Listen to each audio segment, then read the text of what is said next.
They are half human, half fish, an integral part of human fantasy, folklores, and fiction, perhaps more famous than any living creature on our planet. Tales of their sightings are heard all over the world. Enthusiasts and controversy theorists make it their lifelong mission to catch a glimpse of this fabled creature and finally prove its existence. But can such a creature actually exist? Is there a scientific theory that can explain our connection with these fabled creatures? Did humans at any time live underwater in their early stages? Are mermaids our long-lost cousins? The earliest documented sightings of mermaids date back thousands of years. Assyrian folklore tells of Atargatis, a goddess who transformed into a mermaid to escape her shame.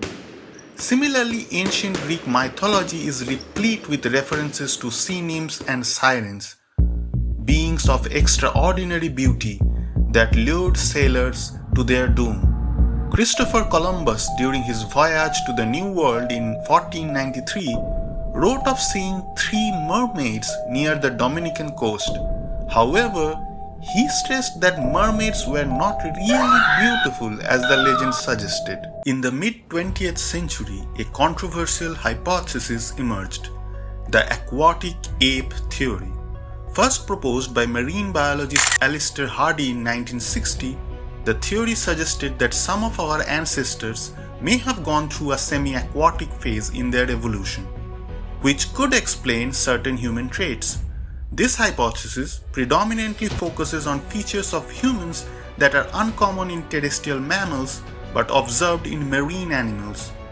Humans lack the dense fur around most primates, like gorillas or chimpanzees.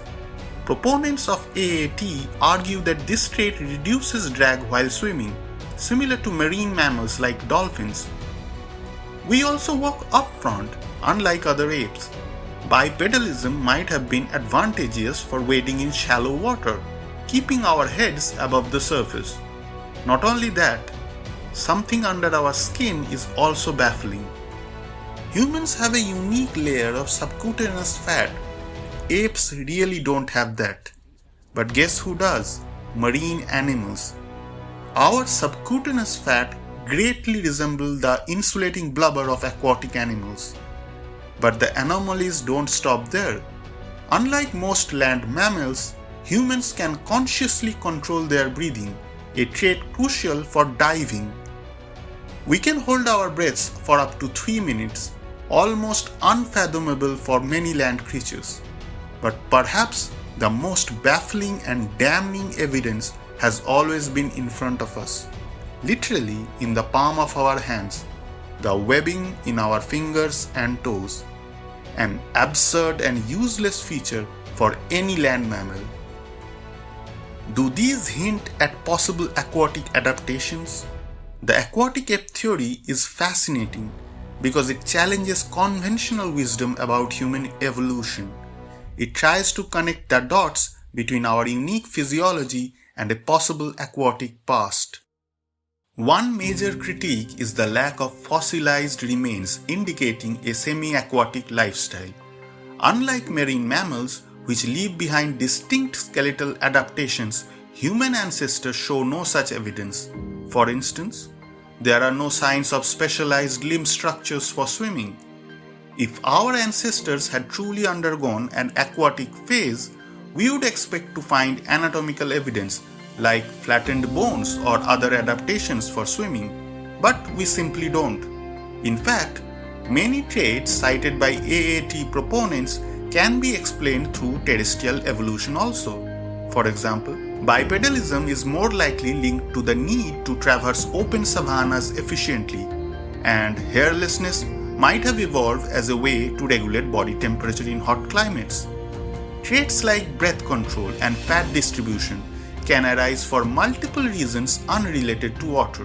Fish and other marine animals have been a part of our food source. The moderate climate near the seas do present more habitable environment and promise of abundant food. Living near the seas, hunting in the shallow seas is definitely a possibility. But to term our lineage a distant cousin of some aquatic ape is just fiction. Whether they are mythical sirens luring sailors to their doom, misidentified manatees, or relics of our evolutionary past, mermaids remain an indelible part of human culture. Perhaps it's not about proving their existence, but understanding why we long to believe in them. That is the biggest mystery of mermaids, why they exist in our minds.